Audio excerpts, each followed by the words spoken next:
दोस्तों ये तो आप सभी जानते हैं कि अपने प्यारे भारत में कई एक्सप्रेसवे कई हाईवे पर काम चल रहा है। लेकिन क्या आप जानते हैं कि भारत एक इंटरनेशनल हाईवे पर भी काम कर रहा है। ये एक ऐसा इंटरनेशनल हाईवे होगा जो 3 देशों से होकर के गुजरेगा और बताया जा रहा है कि फ्यूचर में इस इंटरनेशनल हाईवे में और 4 देश जुड़ने वाले हैं। और एक्सपर्ट के मुताबिक जब ये हाईवे बनकर के तैयार हो जाएगा तो दुनिया के 10 देशों में चीन का कारोबार आधा रह जाएगा, वहीं भारत का व्यापार 2 गुना हो जाएगा। तो चलिए जानते हैं 1400 किलोमीटर के India Myanmar Thailand international highway के बारे में कि ये जो अटल बिहारी वाजपेयी का सपना है जिसे 2002 में लॉन्च किया गया था, इसको प्राइम मिनिस्टर मोदी कैसे पूरा करने वाले हैं, इस हाईवे का कितना प्रतिशत काम पूरा हो चुका है, इसकी लेटेस्ट अपडेट क्या है। नमस्कार दोस्तों, मैं विकास और आप देख रहे हैं ऑल इंडिया अफेयर्स। गाइस आपको जानकारी के लिए बता दें कि जो हाईवे स्टेट के अंदर होता है उसे स्टेट हाईवे कहते हैं, जो कई राज्यों से होकर के गुजरता है उसे नेशनल हाईवे कहते हैं। लेकिन इंटरनेशनल हाईवे वो होता है जो कि कई देशों से होकर के गुजरता है। इंटरनेशनल हाईवे का निर्माण तभी पॉसिबल है जब 2 देश आपस में मिलकर के इस हाईवे को बनाना चाहेंगे। नाउ जस्ट इमेजिन कि आप कोलकाता से अपनी कार में बैठते हैं और म्यांमार होते हुए थाईलैंड पहुंच जाते हैं, यानी कि आप भारत से कार या बस के माध्यम से म्यांमार थाईलैंड जा सकते हैं और फिर थाईलैंड के बाद सिंगापुर, वियतनाम, कंबोडिया, जो भी कंट्री है उधर जा सकते हैं। लेकिन इस हाईवे को बनाना इतना आसान नहीं था। अटल बिहारी वाजपेयी के द्वारा देखा गया यह सपना करीब 20-22 सालों से सपना बनकर के ही रह गया था। गाइस कोलकाता से बैंकॉक को कनेक्ट करने वाले इस हाईवे का नाम IMT हाईवे है। I मतलब इंडिया, M मतलब म्यांमार और T मतलब थाईलैंड। 3 देशों को आपस में कनेक्ट करने वाला यह हाईवे कोलकाता से स्टार्ट होकर के सिल्लीगुड़ी जाएगा, सिल्लीगुड़ी से कुकबिहार और फिर असम से होते हुए दीमापुर, नागपुर, मणिपुर और फिर म्यांमार में प्रवेश कर जाता है। म्यांमार के कई शहरों को छूते हुए यह हाईवे थाईलैंड में प्रवेश कर जाता है। जैसा कि मैंने आपको बताया, इस इंटरनेशनल हाईवे की कुल लंबाई 1400 किलोमीटर है और अगर लेटेस्ट अपडेट की बात करें तो इसका 70% वर्क कंप्लीट हो चुका है। अगर बात करें थाईलैंड की तो थाईलैंड में इस हाईवे का 99% काम कंप्लीट हो चुका है और बताया जा रहा है कि आने वाले कुछ महीनों में भारत में भी इसका काम कंप्लीट हो जाएगा। क्योंकि मणिपुर और म्यांमार इन दोनों जगहों पर हिंसा चल रही है, जिसकी वजह से ये प्रोजेक्ट डिले हुआ है। भारत सरकार इस इंटरनेशनल हाईवे के निर्माण के लिए इन देशों को करीबन 8300 करोड़ रुपया दे रही है डेट के रूप में, यानी कि हम लोग उनको कर्ज दे रहे हैं। अब सरकार इतने पैसे अगर कर्ज दे रही है तो कुछ सोच समझ के दे रही है। इससे भारत को भी काफी ज्यादा फायदा होने वाला है। रिपोर्ट के अकॉर्डिंग जब ये पूरा हाईवे बनकर के तैयार हो जाएगा तो हर साल इस हाईवे के वजह से $1 बिलियन का फायदा होगा और इस हाईवे के वजह से इन तीनों देशों को मिलाकर के करीबन 2 करोड़ से ज्यादा लोगों को डायरेक्ट या इनडायरेक्ट जॉब मिलेगा। बताया जा रहा है कि आने वाले दिनों में ये हाईवे बांग्लादेश के ढाका, लाओस, कंबोडिया, वियतनाम, ये सभी देश इस हाईवे से जुड़ सकेंगे।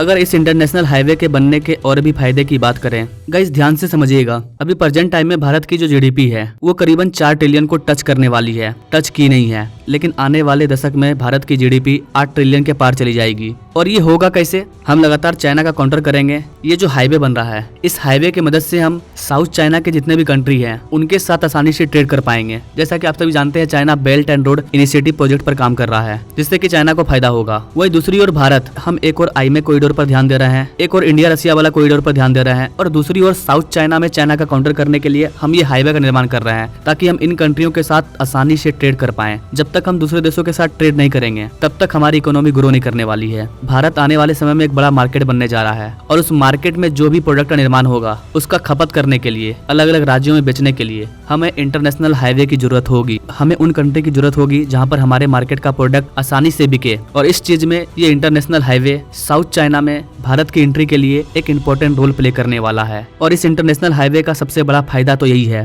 कि हम इसके मदद से साउथ चाइना के कंट्री से बाय रोड ट्रेड कर पाएंगे। समुद्री मार्ग से तो कर ही रहे हैं, क्योंकि म्यांमार में टेंशन चल रही है, मणिपुर में भी टेंशन चल रही है। अगर ये शांत हो जाता है और ये हाईवे अच्छे से डेवलप हो जाता है तो ये भारत के लिए गेम चेंजर साबित हो सकता है। एक बार हम बाय रोड थाईलैंड के बैंकॉक तक पहुंच गए तो फिर हम आसानी से कंबोडिया, मलेशिया, सिंगापुर, फिलीपींस इन देशों में आसानी से जा पाएंगे और इन कंट्रियों के साथ भारत का रिलेशनशिप भी काफी अच्छा है। भारत और आसियान देशों के ट्रेड की बात करें तो पूरे आसियान देशों की आबादी 650 मिलियन की है और टोटल GDP 8 ट्रिलियन डॉलर की है, यानी कि भारत के GDP से करीब करीब 2 गुना। मजेदार बात यह है कि 2022 में भारत का ट्रेड आसियान देशों के साथ 98 बिलियन डॉलर को क्रॉस कर चुका था। भारत का टारगेट ये भी है कि हम आसियान कंट्री के साथ मुक्त व्यापार पर समझौता करेंगे। अगर 2025 तक भारत, म्यांमार, थाईलैंड ये वाला हाईवे, ये जो कॉरिडोर है, ये तैयार हो जाता है, भारत का जो मेड इन इंडिया प्रोडक्ट होगा वो बाय रोड आसानी से इन देशों में चला जाएगा। गाइस चाइना का आसियान देशों के साथ मुक्त व्यापार समझौता है और इसी चीज की वजह से चाइना पर पाबंदी लगाने के बाद भी चाइना इन आसियान कंट्री के माध्यम से भारत के अंदर ट्रेड करते रहा है और चाइनीज चीजों को भारत में भेजते रहा है। डायरेक्ट चाइना से हम कोई सामान लेते नहीं है, क्योंकि इन देशों से सामान आता है तो इन देशों के सामान को कह करके चाइना अपने सामान को भारत में भेज देता है।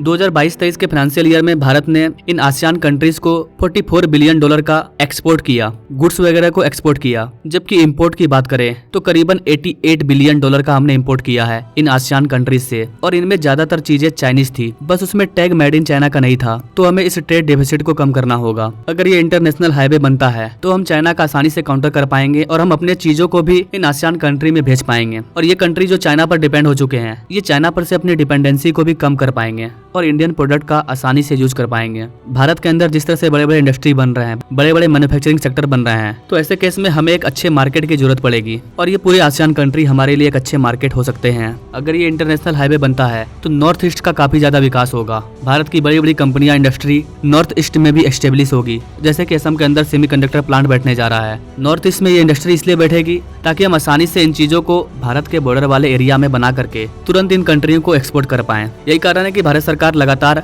आसियान कंट्री के साथ मिल करके इस प्रोजेक्ट को आगे बढ़ाने के लिए काफी जोर दे रही है। अगर भारत की रणनीति की बात करें तो भारत इस प्रोजेक्ट को डेवलप करने के लिए 3 एंगल पर काम कर रहा है। एक तो डिप्लोमेसी के जरिए, दूसरा क्रेडिट लाइन यानी कि अपने पड़ोसी कंट्रियों को सड़क निर्माण के लिए कर्ज दे करके, लोन दे करके, और तीसरा चीज है भारत में तेजी से कंस्ट्रक्शन का निर्माण करना, सड़क हाईवे का निर्माण करना, ताकि हम वेस्ट भारत को नॉर्थ ईस्ट इंडिया से कनेक्ट कर पाएं। अगर हमें दिल्ली और यूपी के सामान को थाईलैंड भेजना है तो सबसे पहले हमें दिल्ली से लेकर के नॉर्थ ईस्ट तक क्लियर एक्सप्रेसवे बनाना होगा, ताकि तेजी से हमारा सामान नॉर्थ ईस्ट तक पहुंचे। और फिर नॉर्थ ईस्ट के बाद ये जो इंटरनेशनल हाईवे बन रहा है, इससे होकर के सामान अपने एक्चुअल टारगेट तक पहुंचेगा। डिप्लोमेसी को संभालने का काम डॉक्टर एस जयशंकर साहब कर रहे हैं। भारत के अंदर कनेक्टिविटी को ग्रो करने के लिए नितिन गडकरी काम कर रहे हैं। गाइस, इस इंटरनेशनल हाईवे का जो काम है वो काफी तेजी से चल रहा है, लेकिन म्यांमार में तख्ता पलट हो गया है और यही एक मेन रीजन है जिसकी वजह से इसके काम में डिले हो रहा है। लेकिन जिस स्पीड से इसका काम चल रहा है उसे देखते हुए ये बताया जा रहा है कि ये इंटरनेशनल हाईवे 2027 तक बनकर के तैयार हो जाएगा।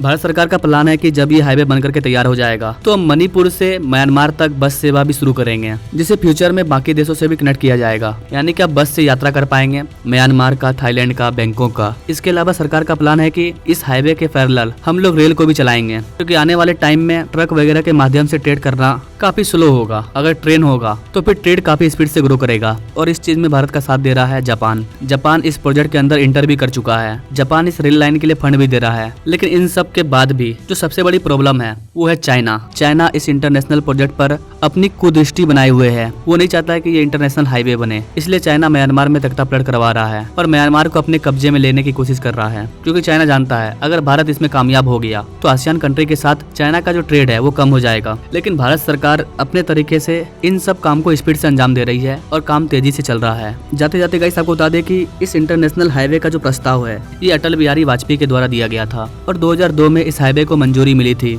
उस टाइम इसका डीपीआर रिपोर्ट भी तैयार कर लिया गया था। लेकिन 2004 में बीजेपी लोकसभा चुनाव हार जाती है और अटल बिहारी वाजपेयी के हटने के बाद ये इंटरनेशनल हाईवे एक सपना बनकर के रह गया। लेकिन एक बार फिर से जब दिन बदला, समय बदला, युग बदला और 2014 में पीएम मोदी की एंट्री हुई तो एक बार फिर से इस इंटरनेशनल हाईवे में जान आ गई और तब से लेकर के आज तक इस इंटरनेशनल हाईवे का काम लगातार चल रहा है। बस चाइना की वजह से डिले होती है। लेकिन भारत सरकार म्यांमार के अंदर घुस करके इस हाईवे को तैयार कर रही है। अलग अलग सेक्शन में बांट करके भारत इस हाईवे को तैयार कर रहा है और बताया जा रहा है कि इस इंटरनेशनल हाईवे का 70% काम कंप्लीट हो चुका है और बताया जा रहा है कि 2027 तक ये पूरी तरह से बनकर के तैयार हो जाएगा। 2027 में जब ये इंटरनेशनल हाईवे बनकर के तैयार होगा तो इस हाईवे का 25 साल पूरा होगा जब से इसकी नींव रखी गई थी। 25 साल बाद ही सही, लेकिन अटल बिहारी वाजपेयी का ये सपना पूरा हो जाएगा और इससे देश को कितना ज्यादा फायदा होगा ये तो वक्त आपको बताएगा ही बताएगा। अभी तो बस हम लोग अनुमान लगा रहे हैं, फायदा इसका बहुत ज्यादा होने वाला है। आई होप कि गाइस आपको ये सारी जानकारी पसंद आई होगी, अच्छी लगी होगी। अगर हाँ तो हमारे चैनल से जरूर जुड़िए, क्योंकि मैं ऐसा ही भारत के ग्रोथ के बारे में, भारत के विकास के बारे में,